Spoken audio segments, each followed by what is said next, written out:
తనను ప్రేమించి మోసం చేశాడని నటుడు రాజ్ తరుణ్పై లావణ్య అనే యువతి ఫిర్యాదు చేసిన విషయం తెలిసింది. ప్రస్తుతం ఈ కేసు పోలీస్ స్టేషన్ పరిధిలోనే విచారణ జరుగుతోంది. అయితే లావణ్య కేసుతో సతమతమవుతున్న రాజ్ తరుణ్పై సంయుక్త అనే మరో యువతి సంచలన వ్యాఖ్యలు చేసింది.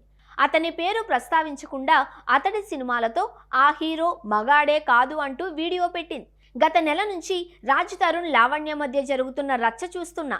అయితే ఆ హీరో చూడడానికి బాగుంటాడు, కానీ అతనికి మ్యాటర్ లేదని తెలిపింది. ఒక మ్యాటర్ లేని వ్యక్తి ఇలాంటివి అన్నీ చేశాడు అంటే నమ్మబుద్ధి కావట్లేదు. ఎందుకంటే నా ఫ్రెండ్తో తను రిలేషన్షిప్లో ఉన్నాడు.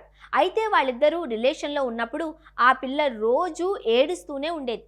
ఎందుకు ఏడుస్తున్నావంటే నన్నెప్పుడు దూరం ఉంచుతున్నాడు అని చెప్పింది. అందుకే చెబుతున్నా, రాజ్ తరుణ్ సినిమాలో మాత్రమే హీరో, బయట జీరో అంటూ చెప్పుకొచ్చింది. ఏదేమైనా సరే ఆగస్టు 19న నా ఫ్రెండ్ ఇండియాకు వస్తుంది. అప్పుడు సాక్ష్యాలతో మీ ముందుకు వస్తాను అంటూ తెలిపింది. అయితే ఈ సంయుక్త అనే పేరుతో మాట్లాడిన అమ్మాయి ఫేస్ కనిపించకుండా స్కార్ఫ్ అడ్డం పెట్టుకుంది. అయితే ఈ వీడియో ప్రమోషన్స్ కోసం చేసినట్లు తెలుస్తోంది. రాజ్ తరుణ్ నటిస్తున్న తాజా చిత్రం భలే ఉన్నాడే. ఈ సినిమా ప్రమోషన్స్ కోసమే ఈ వీడియో చేసినట్లు తెలుస్తోంది.